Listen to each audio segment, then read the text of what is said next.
ఈ వార్త విన్న రాముని మిత్రులు, బంధువులు రాముని మందిరానికి చేరుకున్నాడు.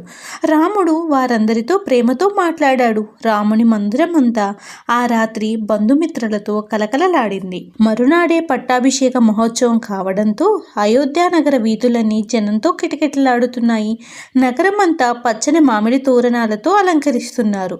పురవీధులన్నీ పన్నీటితో తడిపారు. అరటి స్తంభాలు కట్టారు, తోరణాలు కట్టారు, జెండాలతో అలంకరించారు. ఆ రాత్రి ఎవరికీ నిద్రలేదు. స్త్రీలు, బాలురు, వృద్ధులు ఎప్పుడెప్పుడు తెల్లవారుతుందా, ఎప్పుడు రామ పట్టాభిషేకం చూద్దామా అని ఉవ్విళ్ళూరుతున్నారు.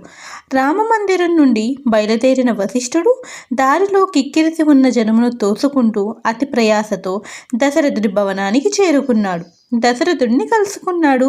ఓ వశిష్ఠ మహాముని, రామునితో నేను చెప్పినవన్నీ చేయించారా అని అడిగాడు.